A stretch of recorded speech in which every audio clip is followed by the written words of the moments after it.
Yeah, another week. Just seems like the season's flying by, and so we've got 2/3 of it done. Heading up to our last third of the season, last month of the regular season. So we're sitting here right now at 5-3. Looking back and having looking at it from a different view, seeing where we're at as a program. We're still in a good spot. Obviously, not happy with the results, especially last week.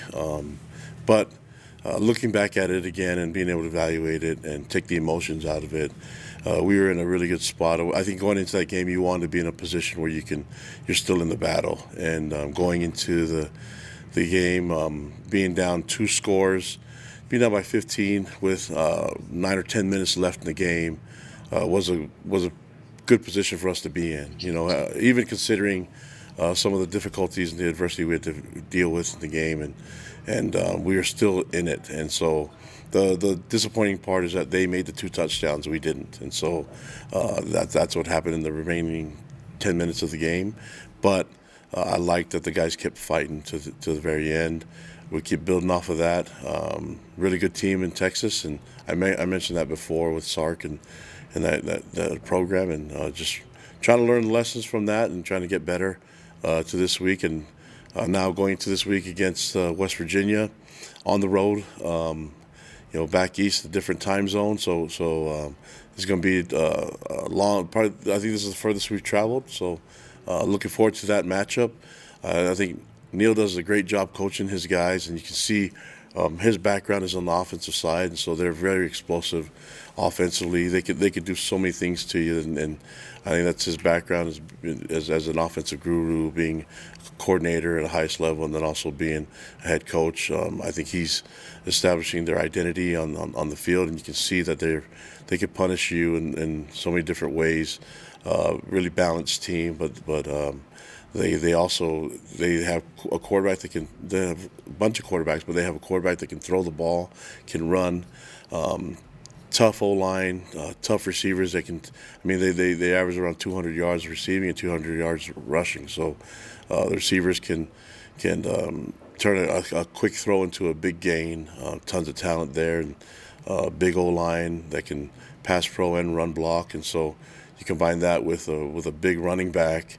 I like the way the running backs run, but he's dangerous, and he can and he's big. He's literally a big guy, and just can run over people. So, but he's got tons of speed. So this is a tough team on offense.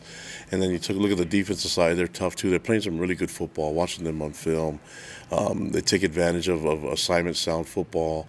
They're tough and they're gritty. And I think it's going to be a good matchup for us. I'm looking forward to getting the best out of our guys against them, because you can see it on film. I think I say that every week, but in the Big 12 Conference, there's not a lot of weaknesses out there. So we're going to be on the road. We've got to rally together and embrace the opportunity to play this game out in West Virginia. Looking forward to the cool traditions that they have. They have a passionate fan base, loves their team, and I know from talked to a lot of different people been out there. It's a hard place to play, so looking forward to that. I like fans that care about their teams and have a lot of passion for it, and so I'm looking forward to hearing them all sing. It's going to be nice to hear them sing.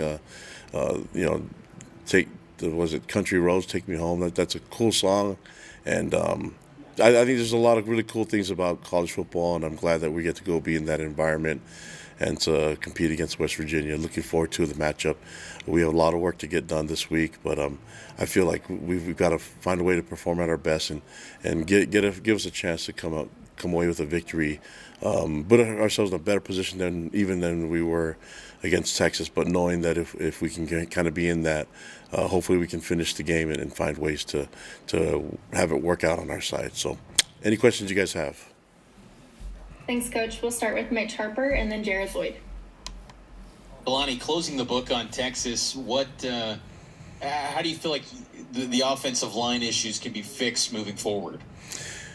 Yeah, well, I think you have to look at the talent that they're going against. It's a combination of a couple things. One is are we missing assignments?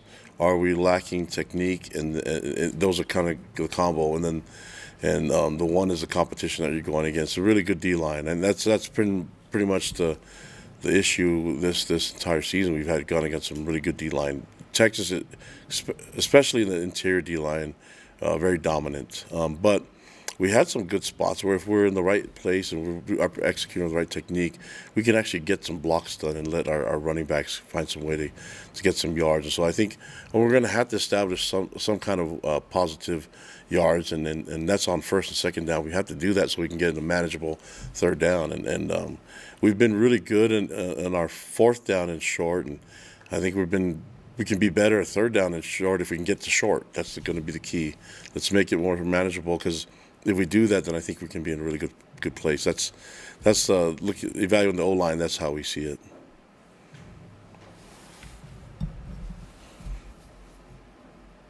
Kalani, along the same lines as far as the offense goes, I think the last few weeks haven't been able to put up more than 21, and you talk about needing points. At what point do you say, hey, we got to do something very different versus just trying to fix the problems? Because obviously you're not getting there, and I know a lot of that is the competition you've been playing. Well, I know. I think the points thing and fixing it is all. That's the emphasis, is that we've got to get there. It doesn't really matter how it gets done. I think there's a variety of ways to get to getting it done. It's go time now. It's been go time, and so the way that we've been doing it hasn't been working the way that I want it to. So we have very smart coaches and capable players that we can find different ways to try to get points on the board, and that's we're going to work on that, and I agree that there's some points where you can fix it. I don't think you can blame it on the competition every time. I think the what it's got to come down to is pretty simple. I try to keep it as simple as possible. Need more wins on first and second down, and whatever it takes to get that, let's get it done so we can get third and manageable. And there's nothing wrong with getting first downs on first down and second down as well. We don't have to wait till fourth down.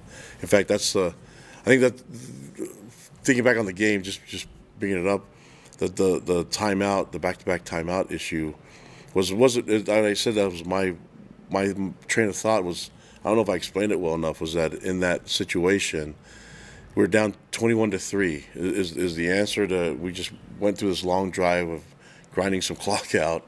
We're looking at the clock a little bit more. It's like, is the right thing to do to kick the field goal and go down by 2 scores, or to try to punch it in because we already went for it a few times on fourth down? And so that was kind of the hesitation on my part. And then I want to be aggressive and get the touchdown and make it 21-10, but also 21-6 seems manageable. And if you can get that done and try to be in it, it would be really bad to try to go for it and be down 21, still be down 3 scores. And so that was the decision to kick that field goal. And getting the delay game made sense to get a better angle for us. So, so all that stuff, we can evaluate that and fix those things. And in terms of your question, find ways to score points, and it doesn't have to be too extravagant. It could be pretty simple as well. And you were talking about how good West Virginia is and how they've done this year. And if you remember back at the bottom of the league, how rewarding is it for, when a team doesn't get a lot of props, to be able to see, have them turn into a really good team like West Virginia's done? You guys have done pretty well too. I missed like 7 seconds in between there. So Is it my connection, Kalani? Yeah, I don't even know what to say. I think you're asking. Am I the only one that missed it? So, Well, can you repeat that again? Sorry. Yeah. Yeah, no, I'll just repeat it. I was just asking, both BYU and West Virginia were picked near the bottom of the Big 12 in the preseason rankings. And there's a rewarding feeling. And, West Virginia's coach, I think, was very straightforward about how he was like, we're not going to be last. And they've had a great season. So just the rewarding, when it's rewarding to be able to, kind of prove those picks wrong. Yeah, but that's the fun in college football, is that everybody wants to predict what's going to happen, and it's unpredictable, especially in this conference. And I think the guys that have confidence in what they're doing and what they can see, coaches feel confident in what they're able to accomplish, and they're doing it. I watch on film; their team is well coached. They have good size, talent, speed, athleticism. So he should be confident in their team, and I'm hoping that from what we're looking on film that it'll get our guys' attention, because pretty easy to see that they're a really good team and had tons of talent. I think the matchup will bring out the best in us. That's what I'm hoping for. But Neil's been around for a long time, man. That guy knows offensive football and he knows how to coach. He's been a head coach at different places, so I think he can get things done. Thanks, Jared. Next, we'll have Jay Drew and then Kevin Reynolds. Kalani, it's obvious you've missed Marcus McKenzie quite a bit with the 2 punt return touchdowns that you've given up. And then, so just an update on him. Is he getting close to getting back? And then, is there anything to the term out-kicking your coverage? Is that kind of what's going on with the punt returns? The first part is, yeah, we've missed Marcus. I think that we've had Jacob Bourne, Maury Bamba, some others that have been able to fill in really nicely, but it's when you're looking at it, hard to replace what Marcus does naturally. But those guys, we have capable guys that can cover. I think the out-kicker coverage is a real thing, especially where someone that has a powerful leg. But I feel like we can still get down and cover it. You know, the out-kicking, the coverage, that is a problem for us, but we have to protect and get the timing down. There's a balance that we can do both, but we've asked our Rico to be a little bit more, maybe a little bit more hang time for us, but I don't want it to be all on him with that. I think that we have bodies down there that can cover. We just need to find ways to be better tacklers in space, and we're asking our guys to do that with a talented punt returner. That's what you're going to see it every week in this conference. So, and if they're watching the film, they're going to try to do whatever they can to get a return on us. So, we've got to be able to, figure those things out. And I think one thing that would really be helpful is getting the third downs a little bit more manageable, so that they're not just able to come after our punts as well, where we have to spend so much time protecting before we can ever even cover down. So, a lot of it goes hand in hand. But I think that. We have a very powerful punter, but at the same time, there's nothing wrong with just kicking it 50 yards and then allowing us to cover it without the threat of a return. And I think we're trying to get it to be more fair catches than actual returns on us. And just as a follow-up, do you expect any of those guys that missed back, John Nelson, Marcus McKenzie, L.J. Martin, and I think Keanu Hill were 4 that we didn't see the other day? I think Keanu Hill is probably closer out of the group. LJ has been practicing. It's just a matter of if we feel like he's good to go and is he 100%. There's a bunch of guys on the team that are really banged up, and so we'll see how they progress in the next little bit. Because it's an East Coast game, we'll be traveling a day earlier, so the travel squads decisions will have to be made as soon as tomorrow. So there might be some guys that we can't just wait on. If you can't practice with us Tuesday, Wednesday, there's impossible for us to think they can play in the game. And so we have guys that are actually practicing that didn't play in the game. So there's some guys that are limited practice. They're still making it close. I think highly doubtful for John Nelson and even Marcus McKenzie. I think who suggests, Jay? Keanu's close. And Keanu and LJ is closer those two, possibly. But the decision might have to be made sooner than later. And then for them, it's really, are they going to be able to practice Tuesday and Wednesday's practices? We need them to do it. LJ has been practicing. Kibo hasn't. So we'll see what Kibo does this week. If he can go today, tomorrow, and Wednesday, then we'll see him on the field. When you look at some of the offensive issues that you guys have had through the first 8 weeks of the year, how much do you think an adjustment has been made, or how much of an adjustment has it been in not having maybe as mobile of a quarterback as Zach Wilson or Jaron Hall, and kind of adjusting to that with Keaton this year? You're asking if the quarterback not being as mobile as the others is a problem? Maybe not a problem, but has it been more of an adjustment than maybe expected offensively? Yeah, I think adjusting the offense is the key, like you said, and there's different ways to be mobile and to be effective, and so we know that he can throw the ball, so let's allow him to do that, and sometimes we have to protect for him. So there's a there's definitely an adjustment that you have to make, but let's for us is to utilize the strengths that we have, that we feel that makes him the starter for us, and then adjust our game plan to what so we can play to his strengths. And that's anybody that's playing quarterback. Okay, we'll have a couple more questions from Jake Hatch and then Mitch Harper. Kalani, obviously the final month of the season, you can play guys more that are potentially going to save a red shirt. What is your philosophy going to be in terms of inserting guys into the lineup, how much versus keeping guys who have been playing most of the season in their roles as well? Yeah, that's a great question. I think for us, it's the we have guys that are kind of banged up that are practicing, and so the question is, how much do you put reps into them, and then all of a sudden they're kind of wasted reps if they're practicing throughout the week and then they don't perform and they're not cleared to go by the time you get to Saturday. For us, it's like, okay, we need to know, because there's these healthy kids now that are able to redshirt that could get on the field at all the positions. We have a lot of really good young players.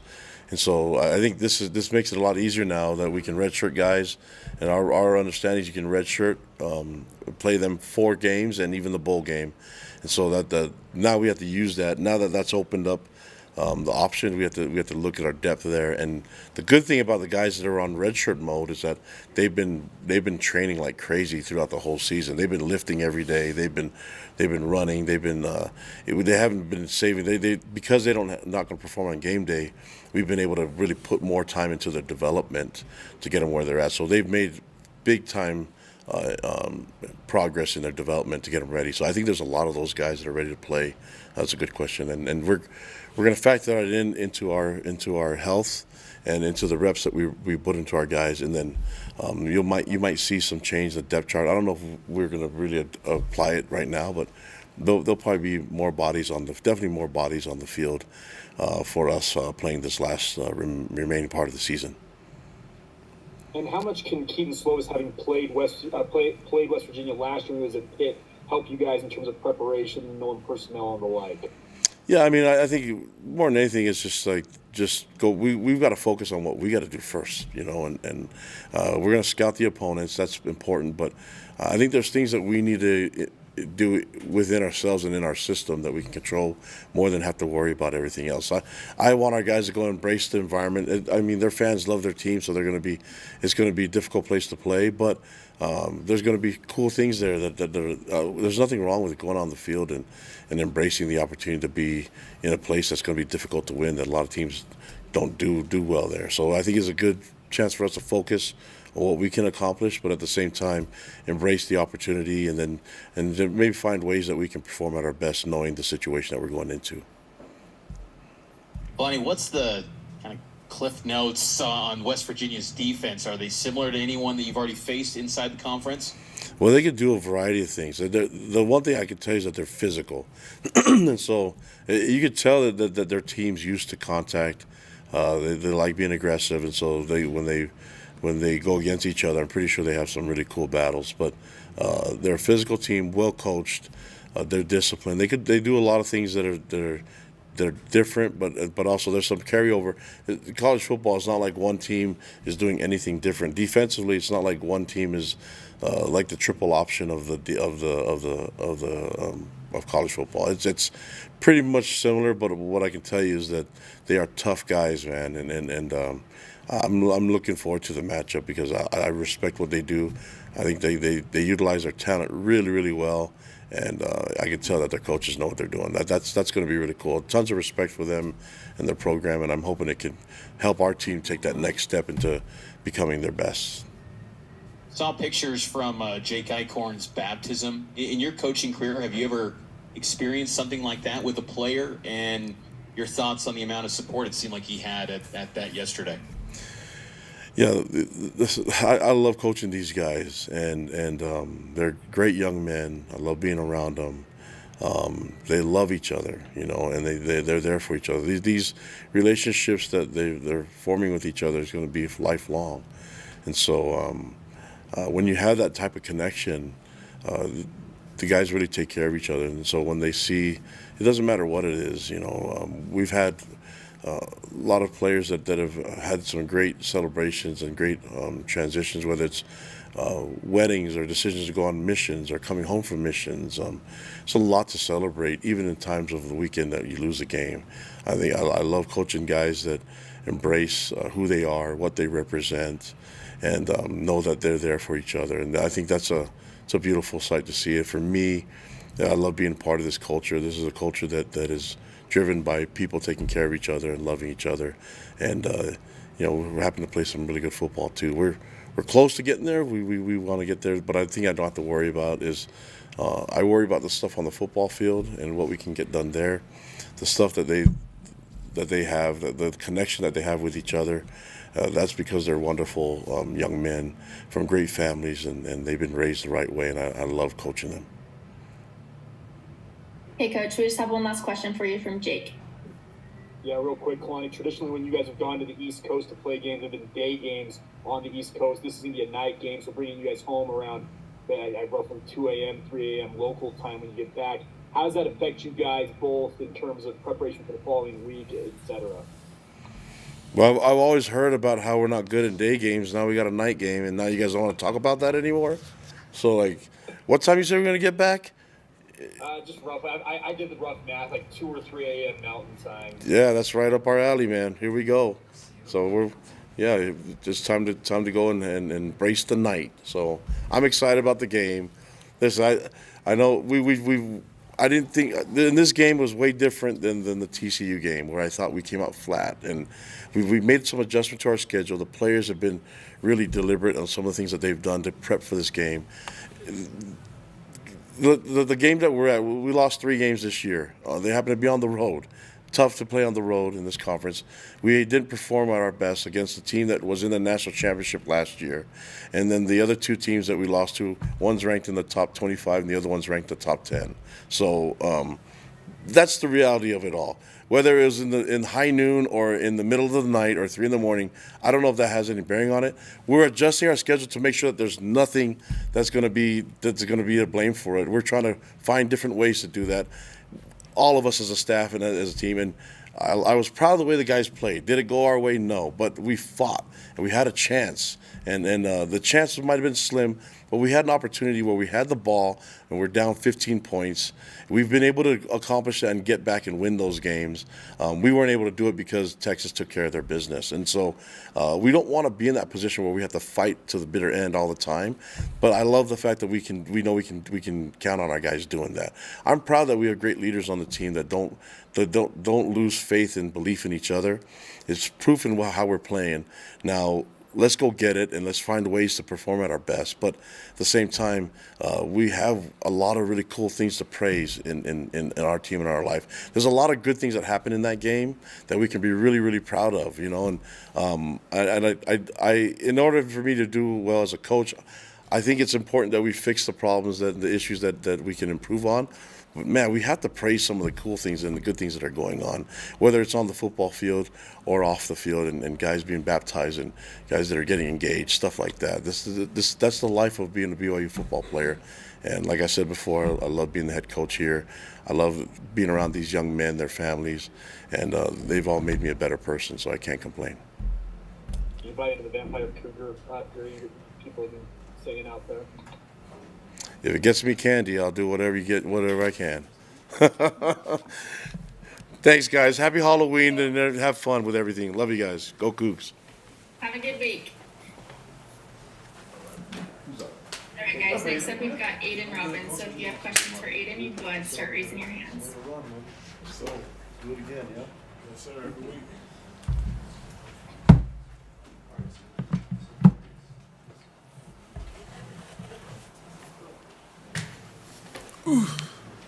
Hi, Aiden. Thanks for being here. How are you? I'm doing all right. How y'all doing? Doing good. Go ahead. Start with some questions from Jared Lloyd.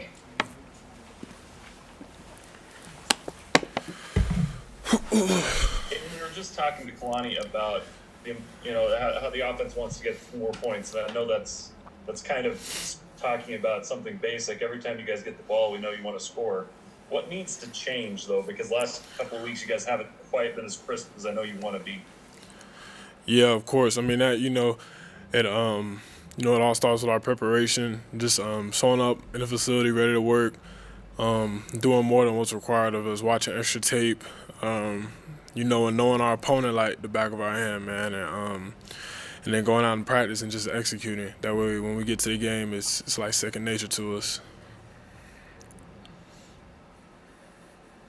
Do you feel like what you're doing is working if you just tweak a few things, or do you need to try some other things that maybe practice but don't run as often? Does it need to be a dramatic change or just little tweaks? What do you think as a player? No, that we we're definitely confident in what A-Rod has dialed up for us. He's good at what he does, and ultimately, it just comes down to us executing. From the staff to the players, we all have a job to do, and when we execute that job, we'll see the results. Thanks, Jared. Go ahead, Jake. Yeah, Aiden, just wanted to ask you in terms of your comfort level right now with this offense, how are you feeling in terms of the vision and the run game, et cetera? Yeah, as far as the run game goes, I feel like we're definitely making some strides in that matter. Our rushing totals have been, increasing every week since week one, and we've been working hard at it at practice. And the coaches have definitely put a strong emphasis on our run game and how to further develop that. The more we continue to work hard and practice at it and execute it on the field, the better results we'll see. Are you a guy who cares where you play games, East Coast, here in the Mountain Times? Does that matter to you in terms of time zones at all? No, it shouldn't matter. Especially at this level of the game. And you got to think, we go to NFL, you might have to play in Miami one week and play in San Francisco the next week. So, it really just comes down to just put the ball down and play. Mm-hmm. Go ahead, Sean. Aiden, I got one for you about your health, but I got to follow up on that one a little bit on geography because West Virginia is as close to your hometown of Louisville as you guys would play all year. Are you expecting a little bit of a family contingent on the road and the country roads, or? Yeah, I am a little happy to get somewhat close to home. It's still a little ways away, but as far as the Big 12 goes, that's the closest. Other than Cincinnati, that's the probably the closest university to my hometown. So yeah, I'm excited to play against a couple guys from the city, play against my former high school teammate Marcus Floyd, and see some of my family too and friends. Yeah, for sure. I did want to ask a little bit about your health because the game on Saturday, you looked, frankly, as healthy as I've seen you run out there against Texas. Do you feel like you're all the way back? And maybe more importantly, how tough was it for you to kind of have to sit out and work your way back from a really sort of a struggling injury, I guess, for one of the first times in your career? Yeah, obviously no one wants to be injured, but, playing running back and playing football is just part of the game. You go through trials and tribulations, you go through adversity. It's really just about how you respond to it. So, in response to my injury, I just try to keep my head in the game. Even at practices on days that I wasn't able to practice or have contact, I'm still taking mental reps. I'm still studying film on the opponent even when I know I wasn't playing. And, just preparing as if I was about to go in there into the fire that week. But, it's just about keeping a positive mindset. Okay, next we'll have Jay Drew and then Jared Lloyd. Hey, Aiden, obviously in your last stops, you've experienced all the highs and lows of college football. How are you as kind of a leader keeping the guys from not pointing fingers, kind of keeping the group together when kind of one unit maybe doesn't perform well one week and then the opposite the other week?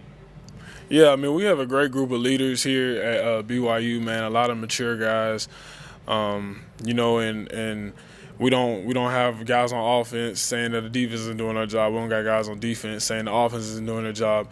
Even when things don't go our way, we still try to find a way to remain positive and focus on how we can accomplish our goals in the upcoming week. And, that's just by being a unit and having camaraderie and, just having a good overall brotherhood.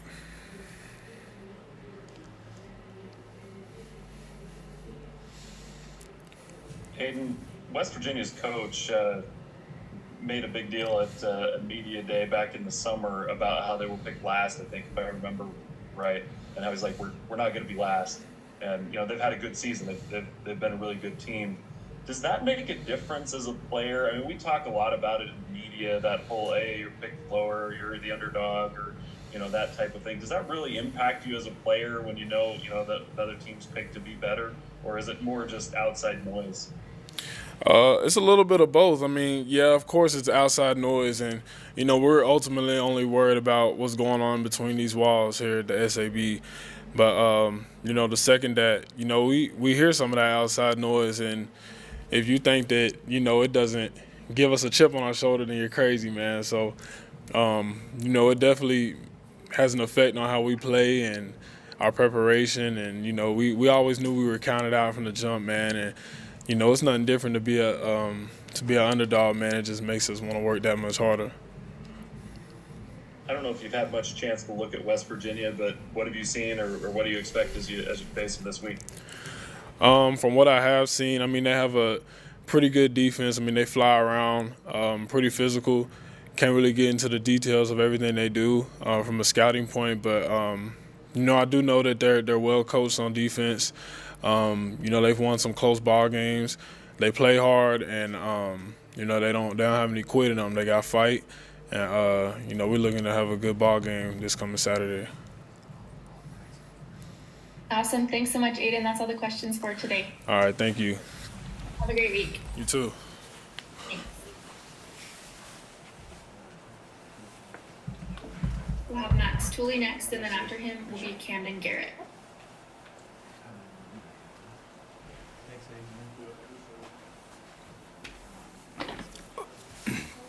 Hey Max, how are ya? Doing good. How are you guys? Doing good. Thank you for being here. No worries.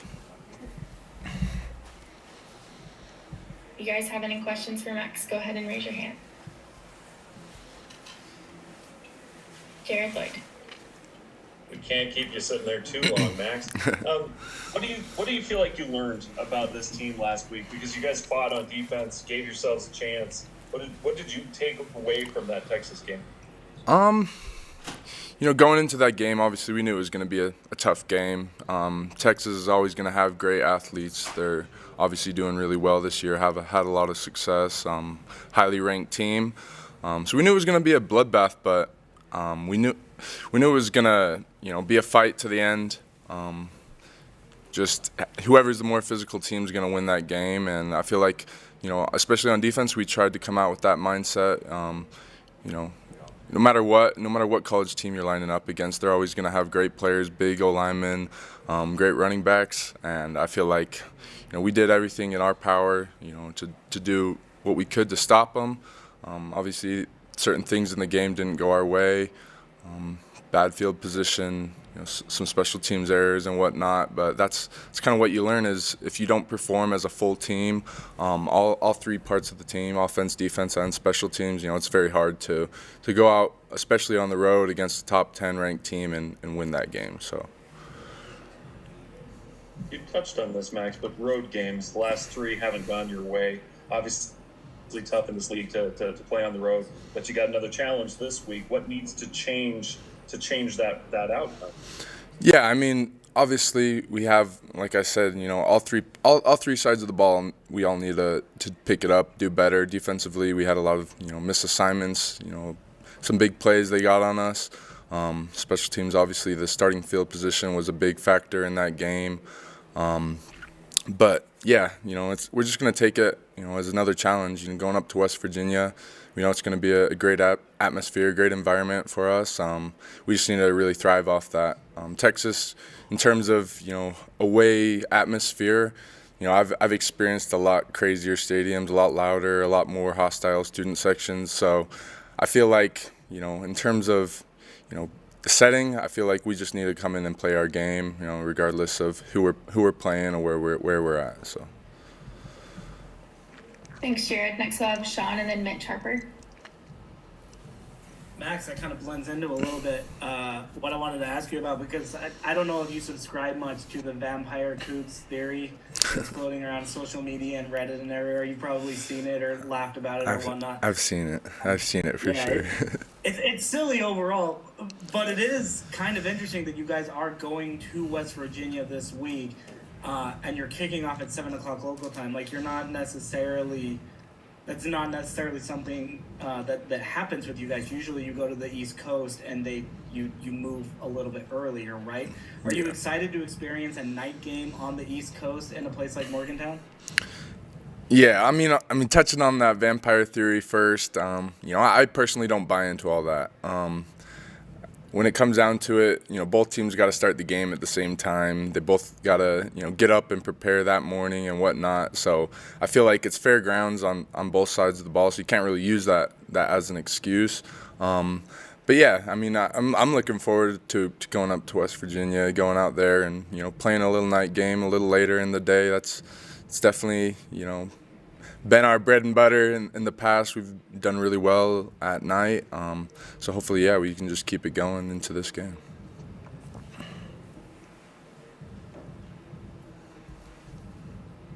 Max, so much is made about the week in, week out grind of playing a Power 5 schedule. Having been a player that experienced independent schedules to now in the thick of one of these P5 slates, what would you say from your experience has been the biggest adjustment navigating week after week these Power 5 teams? Yeah, I mean, we all knew it going into this season that it was going to be dogfights each week. Every team in the Big 12 has the capability and the talent to go out and win every game if they need. Every team's going to have a great quarterback, a good running back. We've experienced it each week. I feel like each running back gets a little bit better each week. But that's just the Big 12 and Power 5 for you. So I feel like compared to independents, where the schedule's a little bit more inconsistent, you get some Power 5 teams mixed in with some G5 teams, occasionally some FCS teams. It's a grinder going in every week, having to sacrifice your body.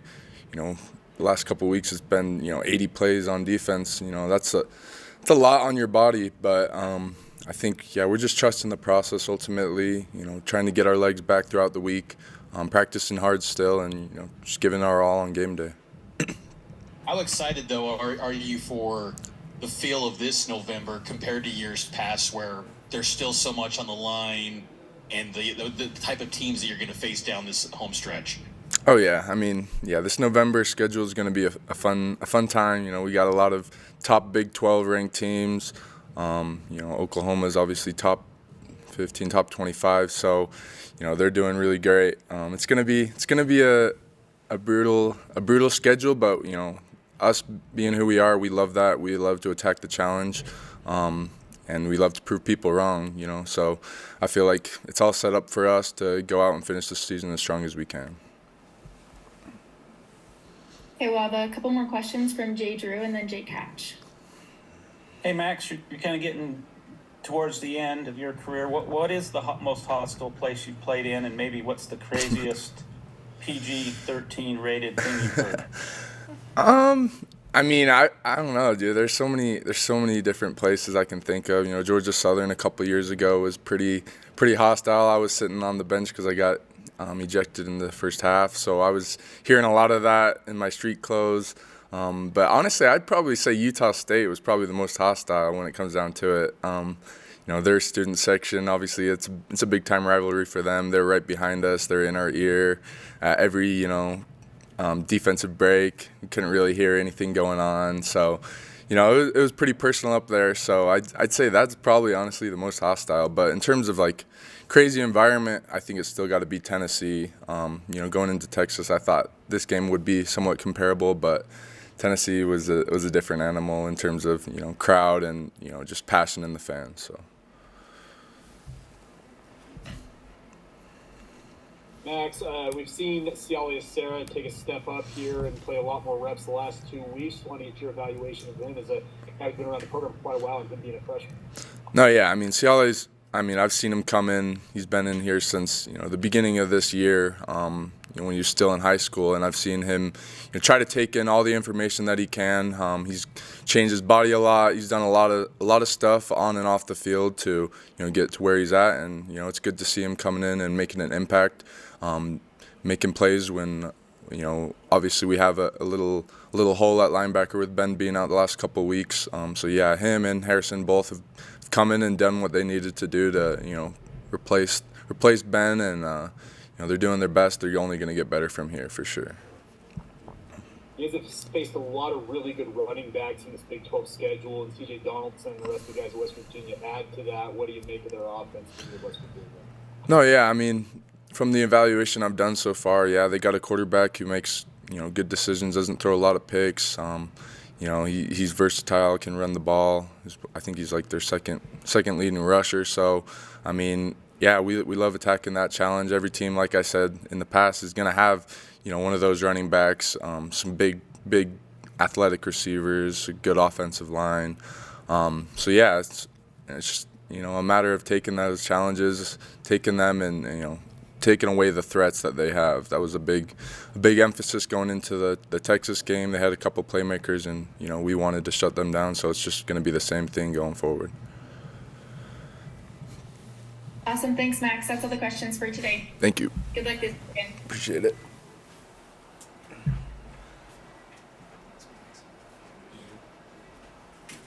All right, next up is Camden Garrett.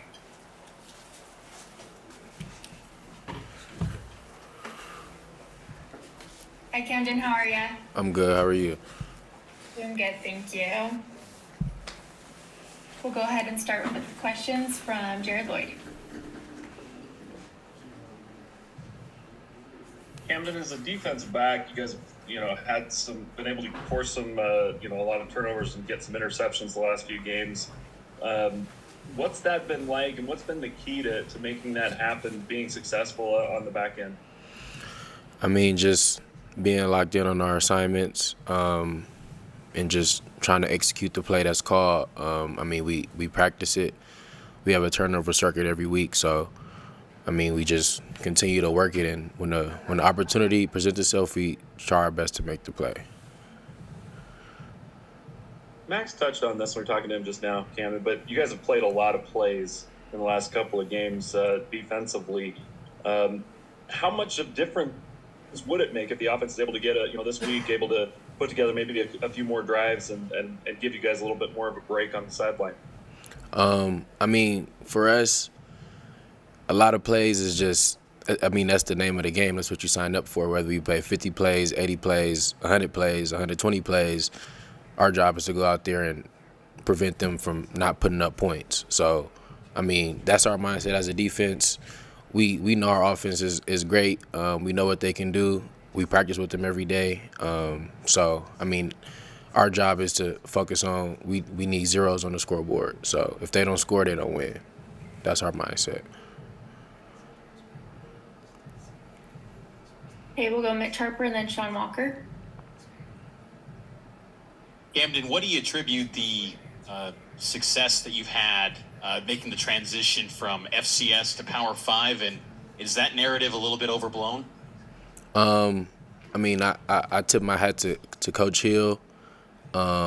He's a great coach. He's been with him for 4 years. He's taught me a lot how to practice, how to play, how to do things right off the field. So, I mean, Coach Hill deserves a lot of that credit.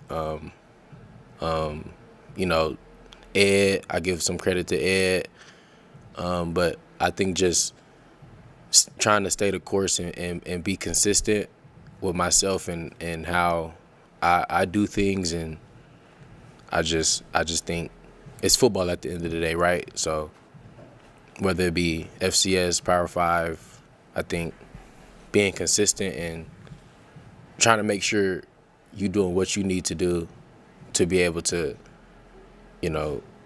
show up every week and, just try to make plays and help your team win. So, I mean, I think my coaches, all the coaches I've had in my 4 years career at Weber, and my time here, they deserve a lot of the credit. What has been the biggest difference from your viewpoint, though, in the week in, week out preparations for games navigating a P5 slate compared to the FCS? I mean, of course, in P5 there's deeper rosters, right? So, I mean, in FCS you might have 2 good receivers, but on a P5 team you're gonna have 4 or 5. You're gonna play a great quarterback every week, a great running back. The O-line is bigger. So I think the preparation for me didn't change. Like I said, Coach Hill, he taught me a lot how to prepare for the game, and he told me every week you got to bring it now. It's Power 5 schedule. So, I mean, it's different, but like I said, it's football at the end of the day. It's a game. All you do is, I mean, the key thing is preparing for it, and once you go out on Saturday, you trust your preparation and you trust your coaches and you confident in yourself, and you just play the game. Go ahead, Sean.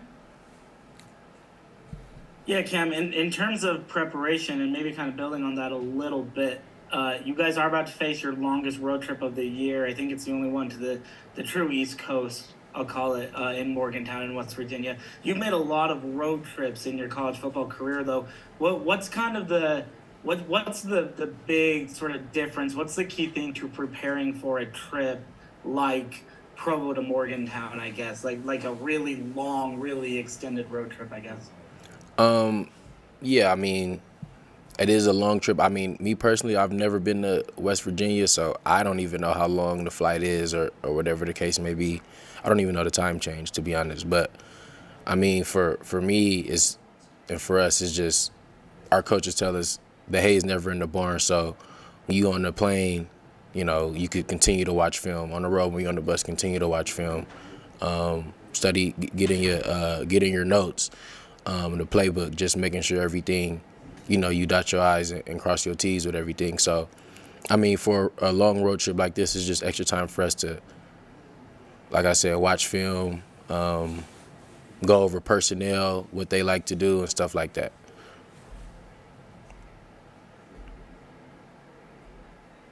Awesome. I think that's all the questions for today, Camden. Thanks for your time. Thank you.